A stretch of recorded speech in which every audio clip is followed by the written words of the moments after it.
Testing. Testing. Folks online hear me okay? Yeah.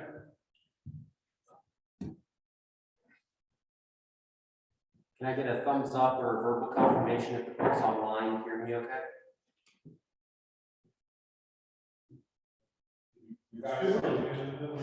You may have to speak a little louder. Could Joel speak up? Could Joel speak from in front of the owl? Okay, well, I can hear myself better in the shul now. Online, can you hear me okay? Could you speak up from in front of the owl? I think you could be heard better by the Zoom participants. So the central beam or in front of the computer? Yeah, it's working. It's working. It's absolutely working. Is it? Yes. So here or the central beam or the beam?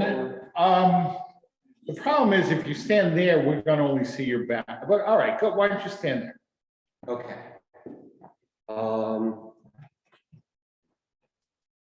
Where's the camera? Here? Yeah. Okay. You can actually stand wherever. It'll follow you. Okay, great.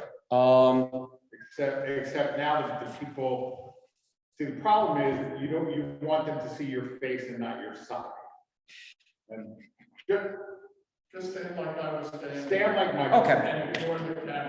Okay. Shabbat Shalom, everybody. Shabbat Shalom. So as the rabbi said, I'm Joel Wasserman. I grew up in this shul. I've been living in Ukraine since March 2018. I initially went over to do volunteer English teaching, particularly with veterans of the war, which began in 2014, of which the current activities and the current hostilities are a continuation.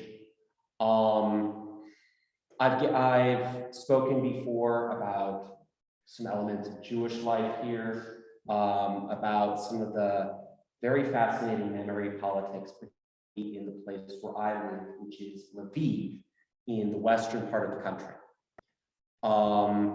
If you're interested in hearing about that, please see the recording from a previous time I was here, which was a few months ago, which I believe is on the Rabbi's YouTube channel. If you're interested in asking questions about Jewish life in Ukraine, the history of Jewish life in Ukraine, and some of the memory politics, I'm happy to answer those questions today. I'm happy to answer pretty much any questions that you have today, because I figured that this format, since I've given lectures before, would be more of an open-ended question and answer session. A bit about what I'm doing right now. In a bit of a holding pattern, trying to find more exciting or productive volunteering work to do. Earlier in the summer, I was working as an interpreter for American medical personnel who were treating refugees, evacuees, and locals at the Lviv train station, which at that point, when migration and refugee volumes were pretty high, was one of the main nexuses of the country of humanitarian efforts. That project wound down around the late summer, early fall. I've been, doing my day job, which is general copywriting, translating, offering English language services stuff. My girlfriend, Katerina, who wasn't able to make it today, but is here with me in the United States, has been doing some really amazing work with her own projects. Her main effort is an effort to collect and distribute medicine for chronic conditions around Ukraine. Conditions like hypertension, thyroid issues, type 2 diabetes, things like that. And so she purchases medicines, usually within Ukraine, because it's astonishingly cheaply, and distributes them to areas where people perhaps don't have a job due to the crushing of the local economy, where they don't have access to reliable shipments or reliable ability to purchase their own medications from a local pharmacy because supply chains have not been well or re-established there. And just helping out people who need help with their chronic conditions. So as the rabbi said, I relocated to Lviv about a month before the full-scale invasion occurred because I expected something to happen. And given the rhetoric that was coming from the Kremlin and the non-seriousness of their diplomatic efforts, it was pretty clear that if Vladimir Putin wanted to achieve the objectives he had laid out, he would have to take the organs of power in Ukraine, which means he would have to take the capital. Thus, I did not want to be in capital. Katya was with me for most of that period, but actually went back to Kyiv on February 23rd, the day before things started, to try to convince her mom to get out. And so she met the war in Kyiv. She was very lucky to get on a bus that night and evacuate to safety in a quiet resort town in the Carpathian Mountains called Yarencha. And the first thing that she, the first thing that she did after waking up the next morning was to go get food and to go buy medicine for her mom, because she thought, well, okay, my mom's coming soon, but she's packing in a hurry. What if she doesn't take the medicines?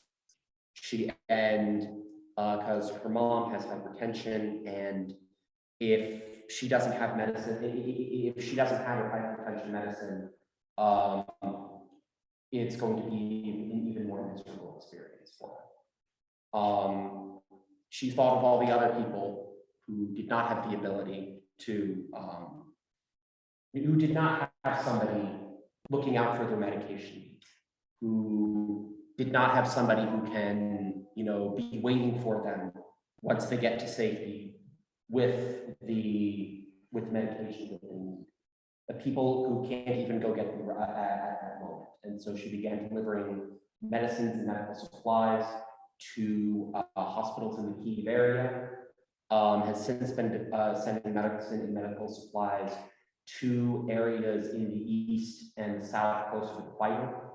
She has already made shipments to areas in Kharkiv Oblast in the northeast, which is the big area that Ukrainian forces were able to liberate in September.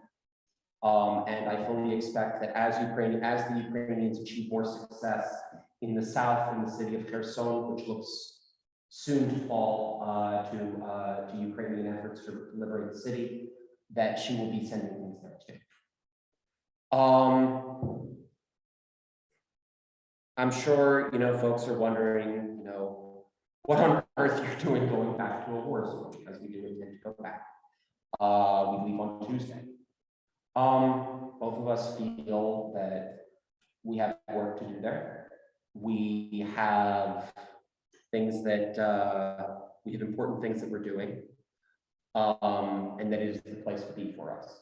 For us, for her in particular,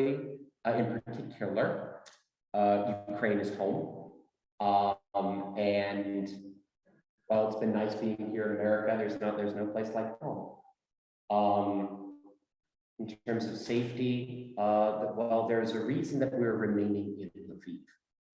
The Russian strategy in this war at this point is it recognizes that they are not going to be able to achieve success on the battlefield, because the Ukrainian forces have not only figured out how to stop the Russian onslaught that they were facing earlier this year with the terrible bombardments in Donbass. The Ukrainians have shown that they can take the offensive, and the Russians have nothing but, as Vladimir Putin has shown through the mobilization of hundreds of thousands of soldiers, they really have nothing but the meat of the Russian people to stop them. And so instead, what the Russians have been doing over the past several weeks, in particular, since the beginning of October, has been launching missile and drone strikes against heating and electricity and water infrastructure in order to make this a cold, dark, and miserable winter, in hopes that the Ukrainian people will cry out for mercy. That's not going to happen, but it is going to be that winter. That said, in Lviv, in the West in particular, the Russians don't really have the capacity for terror bombing that they have demonstrated in places like Kyiv, in the capital, where you saw big airstrikes against apartment buildings, against a park in the center of the city, against against areas where people live. In the western part of the country, they have demonstrated the capacity to strike power and heating infrastructure. Katya and I are going to be cold and in the dark. Should that situation change and it become more physically dangerous to be there, we will reevaluate our options. What else is there to say? I suppose now I can open the floor to questions. What would you folks like? What can I tell you? What would you folks like to know? I know you have been looking forward to this for quite a while. Yes, Joel might know me as one of many brain damaged cartoon dogs. It's an internet joke, folks, but don't worry too much Don't about worry it. too much about it. Well, it's kind of relief that because as most of us know here, the Russian disinformation operation is ubiquitous and quite relentless, and they have support from very unusual places around the world. And most of what they say is basically easily discredited. I'm more concerned about because I am, I do want to get to the bottom of every situation while presenting a certain image, and I want to learn how to differentiate what's actually going on from what's our propaganda, so to speak, and how much is aside from Operation Security measures, how much do we actually know that Ukraine is succeeding on the front lines, and how much you actually know how Russia is basically fully from the inside. Some of the best evidence. Joe, could you? Yeah, quickly.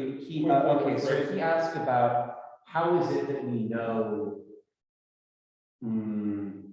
that Ukraine is indeed succeeding, and how can we distinguish between what's optimistic propaganda and what is reality?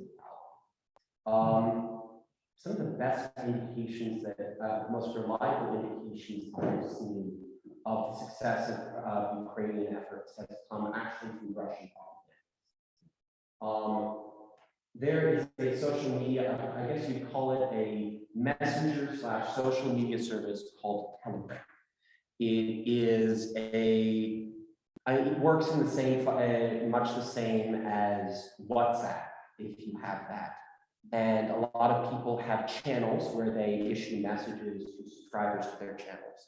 It is a very popular platform in the part of the world where I'm in Ukraine and Russia and the former areas of the Russian Empire /former Soviet Union. And you see a whole lot from pro-war Russian nationalist Telegram bloggers realizing the extent to which all of the images of the mighty, competent, frightful Russian military have simply fallen apart. You see them recognizing that Russian forces are falling back. you see them recognizing that the people that these bloggers talk to on the front lines and their contacts within the Russians in frontline areas, you see them realizing these men are not well armed. These men are not being these people are not trained. They are not being supported. They are in a desperate military situation. And so there's a great deal that you can see, which the open source intelligence community, also known as OSINT, which basically looks at video and pictures and other things that people publish online. And there's a whole lot you can do to pinpoint. If you see a video online, there's a whole lot you can do to pinpoint where exactly the video was filmed based on satellite data and other indicators that you see within the video. And for example, if you can, when you see a video of Ukrainian forces entering the center of a town and they claim that they have liberated this town, you can indeed confirm, yep, that is the things you see in the video are indeed the what the center of this town is. So on the one hand, you have the things that even Russian propaganda is willing to concede. On the other hand, you have a whole lot of things that the that open source intelligence can provide to you. I've found that by and large, the reports from Western intelligence are pretty reliable. That, and if you hear things that sound too good to be true, like rumors of troops storming Moscow and Putin is imminently going to be taken out of the coup, if it sounds too good to be true, consider it too good to be true. And if sometimes there are things where it does indeed turn out. For example, I saw videos at the beginning of October. I saw images and videos at the beginning of October, which people claimed to be a fire on the Crimean Bridge, which is the bridge linking the Russian mainland to the Crimean Peninsula, which did not have a bridge connection until the Russians carried out their illegitimate annexation of the peninsula. And so people say, strike on the Crimean Bridge. We'll see what happens. We'll see what we get in the next 2 hours. And then we see more videos. And then we see more pictures. And then we see images the next day of the road deck of the bridge having collapsed, and one of the and seeing the oil-filled train cars on fire, having and seriously weakening the rail structure of the bridge. And there you see, yeah, so it wasn't too good to be true. So I suppose I hope that answers your question, but let's move on to the next one.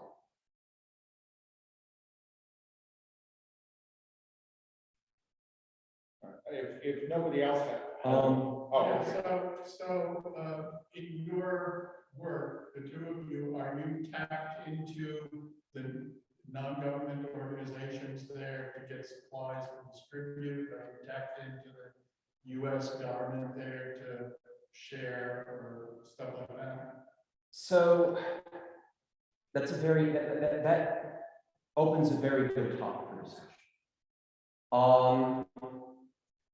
There was a report issued a number of months ago by a British humanitarian research institute, which found that the overwhelming majority, I believe around 90% of the money that was coming into Ukraine was being sent to these major international organizations. And on the other hand, almost the entirety of the effort is being done by local organizations, local volunteers on the ground. Whereas those local organizations and local volunteers on the ground are getting almost none of the resources being brought in. I don't want to go on record, disparaging certain international organizations. I will say that the World Central Kitchen, which is the project of Chef Jose Andres, who is a figure of significant renown in the Washington, D.C. area, they have been the single most effective major international organization that I've seen in Ukraine. I attribute some of that to the fact that they have a specific portfolio, food in bellies. I attribute a great deal of it to the fact that they basically hire local restaurants and say, can we hire you to work for us and make our food for a certain period of time and pay your workers? We'll buy the supplies. Just we need your facilities and labor. And I attribute it. I also attribute some of it perhaps to, I guess they're relatively new within the humanitarian game and maybe have not become as institutionalized and ossified as other organizations. I will say that while I was volunteering at the Lviv train station, there were sometimes some local Red Cross staff there, and a lot of the tents had the sign of the Polish Red Cross on them. Otherwise, the presence of the International Red Cross itself was quite limited. I never saw a tent or significant presence for the United Nations High Commission for Refugees at the train station, which quite surprised me. There was an individual working with a subcontracted organization subcontracted by UNHCR when Katya and I were crossing the border out of the country. But the major international NGO response to this has been rather surprising to myself and to a great deal of Ukrainians. And the most effective humanitarian responses to this crisis have been the most effective responses to this crisis. The most effective humanitarian efforts have been carried out by pre-existing NGOs, which have repurposed themselves into humanitarian response, and by volunteers who saw the need and began mobilizing themselves, like my girlfriend Conti.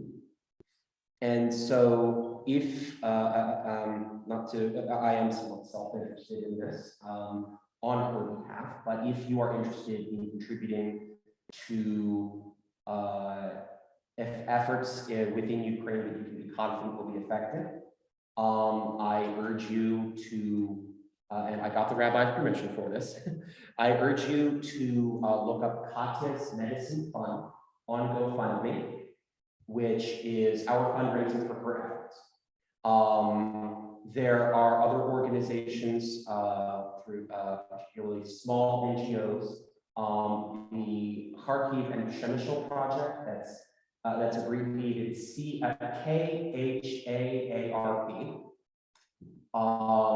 They do really good work receiving people in Shemishal, which is a border city right across the border, and where millions of Ukrainian and Iraqi refugees pass through. They also do good work within the city of Kharkiv, which is Ukraine's second biggest city and has been under bombardment and basically on the front lines since the beginning of the war. Another organization, which I should disclose, Katya works for in a modestly paid capacity, is called For Peace. And the project that Katya runs with them is distributing portable water filters. Basically the kind of water filter that you would take hiking with you if you're a more adventurous hiker. And she distributes these water filters to areas around, to areas in the front lines which have lost access to clean water, especially in the city of Mykolaiv, which had its fresh water supply, which had its fresh water lines basically cut at the very beginning of the war, and has been subsisting on dirty brackish water from the sea and rainwater collection and what water being brought into the sea. So if another organization which has more profile than this, but which is putting resources in the hands of people on the ground, is called Razom for Ukraine. They're a good place to render aid to. If you want to support the Ukrainian military itself, the Come Back Alive Foundation is basically the international fundraising for the Ukrainian armed forces. So I guess the answer to your question, Mike, no, we haven't really been tapped into the international aid efforts and the US, because they're not particularly available to us. And I'll explain why. So if you are an organization like the Red Cross, you have a lot of money, and you want to make sure that that money gets distributed and it gets sent to places where it's going to be used effectively. In order to assess whether that money is going to be used effectively, you have a rather substantial bureaucracy where you ask your recipients to account for basically everything they do. They have to do it in a very particular way. Ukrainians don't really have time for that. They just need resources and to go. They don't have a lot of these organizations don't necessarily have the training to do compliance and accounting and all of that work that the international organizations would demand and expect of them. And so they just look for resources elsewhere, crowdfunded from Ukrainians themselves, from relatives in the diaspora, and sympathetic people living abroad. So, I mean, what Katya has been doing is a relatively low cost effort, because the medicines that she purchases are generic, widely available for purchase in areas where they have good supplies of medicine. So for example, an albuterol inhaler for asthma, that might cost you $40 over here, which your insurance will likely pay for. But in Ukraine, number one, everybody pays retail because medical insurance is not as big a thing over there, partially because they have their own kind of bare bones national health service, also because, insurance is expensive, people can't afford it. So how much does it cost to get an albuterol inhaler in Ukraine? About $1.70. A month's supply of bisoprolol, which I believe is a hypertension medication, maybe $9–10 generic in the United States, about 75 cents a month. So when she collects money, we've been collecting money through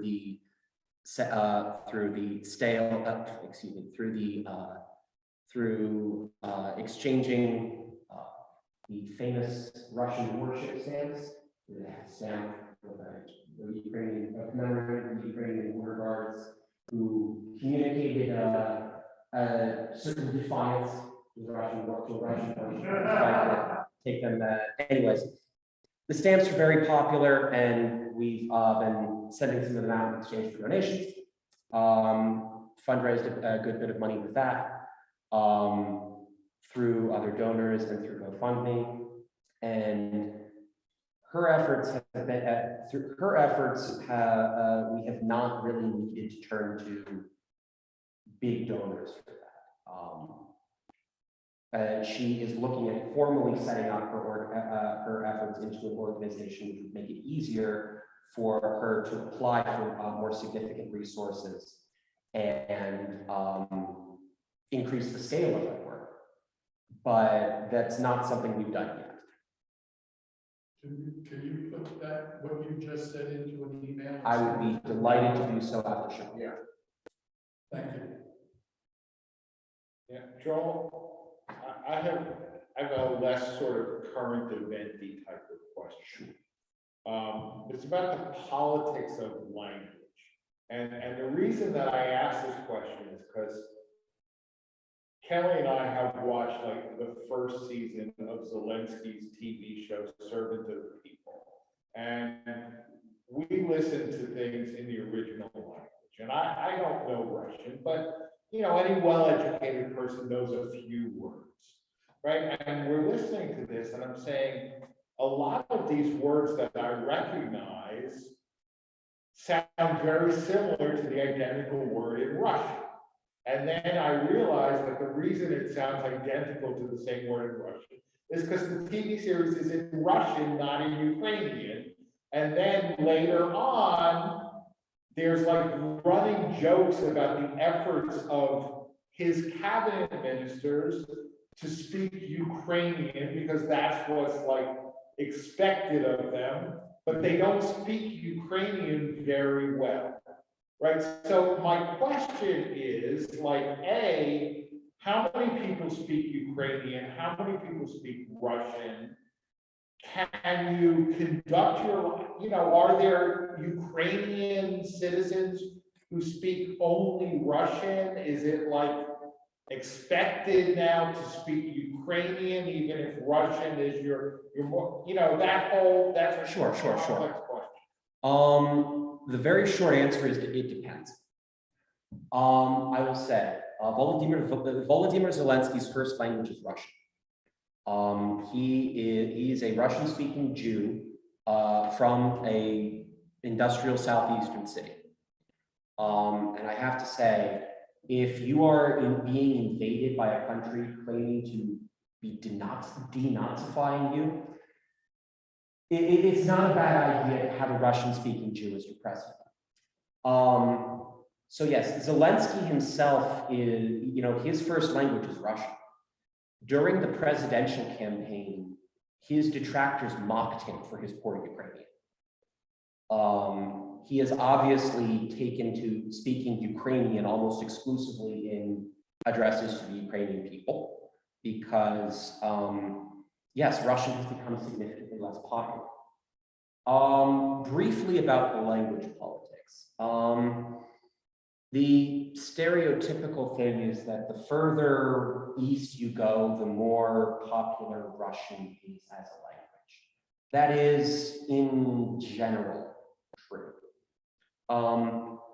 Russian became such a dominant language in Ukraine because it was imposed upon the land by Russian and then Soviet authorities.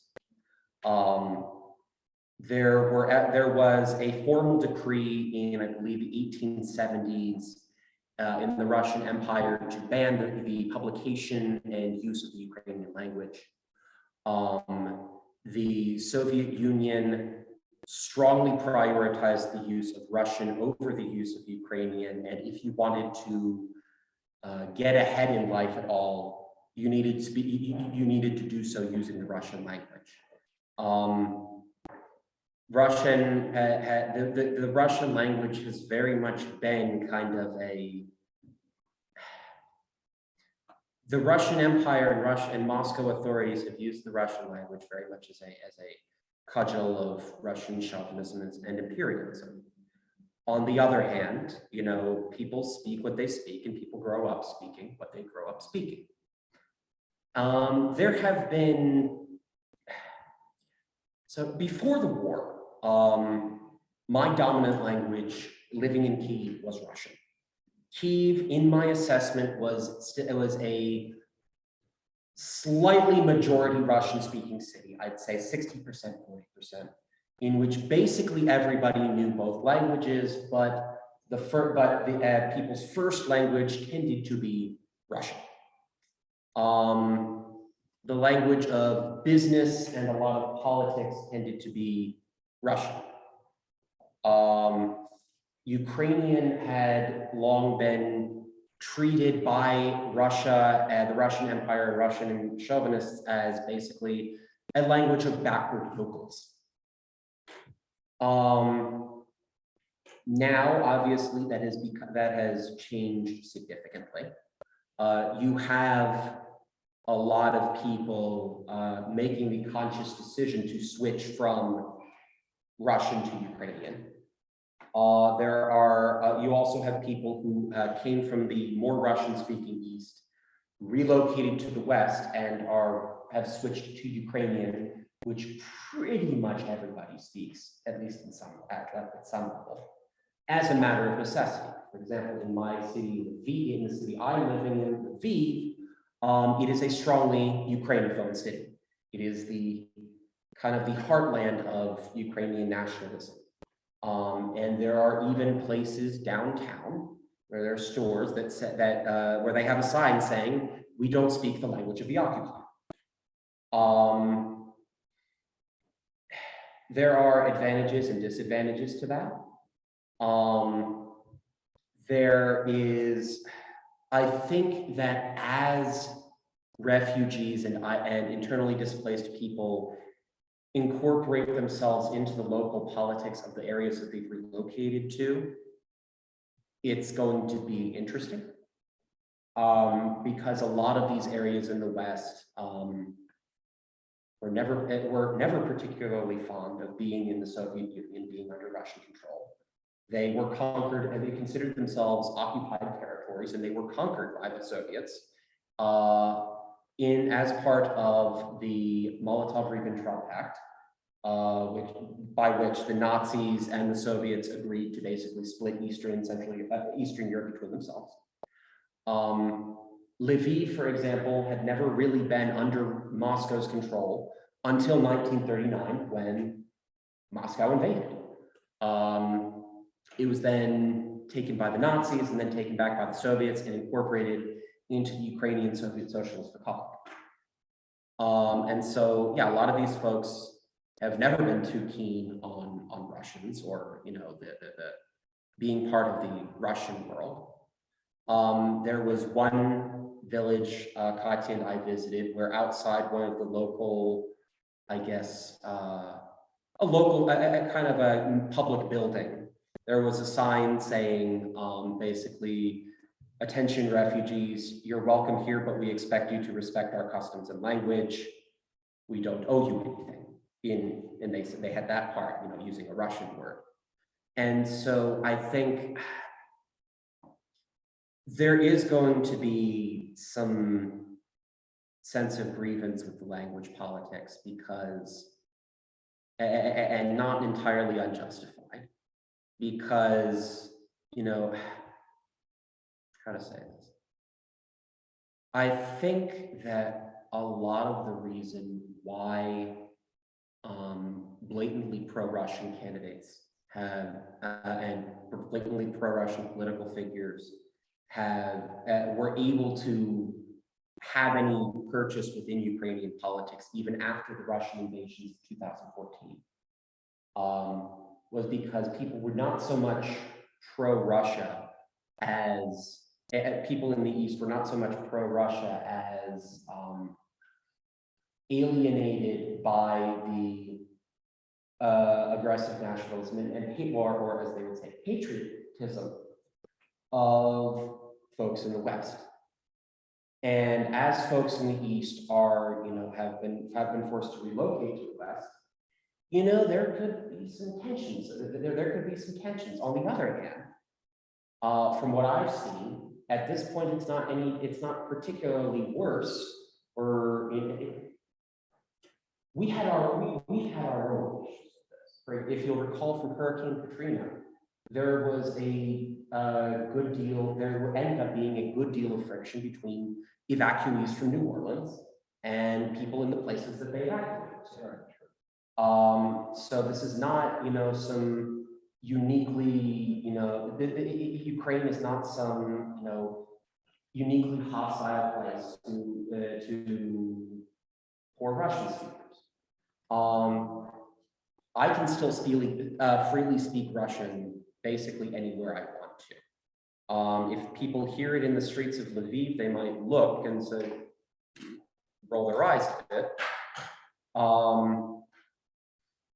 At one point, I was in a restaurant where, this was even before the war, the only time I've ever gotten any guff for speaking Russian was when I was in a restaurant in Lviv around Christmas time last year, and some aggressively drunk guy had a problem with me speaking Russian to Katya, after which, of course, the restaurant's owner, stood up for us and threw him out.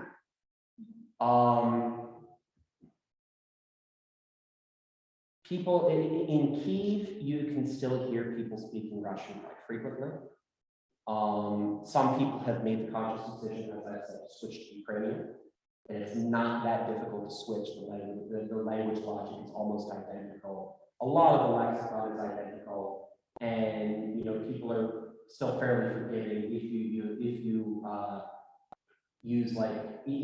you speak a more Russian heavy what's called Surj. Surj basically is a combination of two languages. And if yours is a bit more Russian heavy, people are still understanding. But yeah, I have to say there is nobody has been worse for the Russian language in Ukraine than Vladimir Putin, because he's created an association between the Russian language and the attempt to to end the existence of the Ukrainian people and nation and state. So the idea of Russia liberating oppressed Russian speakers is complete nonsense. The president's first language is Russian. Right. The mayor of Kyiv's first language is Russian. The language of the majority of the capital is pre-war was Russian.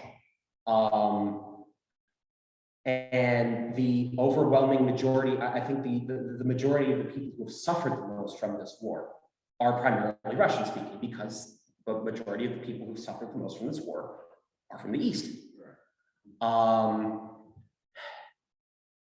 There are language divides, but there are divides in every country. And it's an issue that Ukrainians were working out just fine on their own,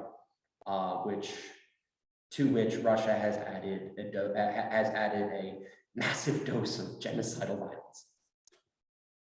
Joel, thank you for coming this morning. Thank you for everything that you've been doing. Thanks so much for having me. And Joel will write up some stuff about how best to help the people on the ground in Ukraine, and I will distribute it. Thanks a lot. Shabbat shalom. Yeah, Chicago, Joel. Thank you. Great job, Joel. All right, Shabbat shalom, everybody. Shabbat shalom. Shabbat shalom.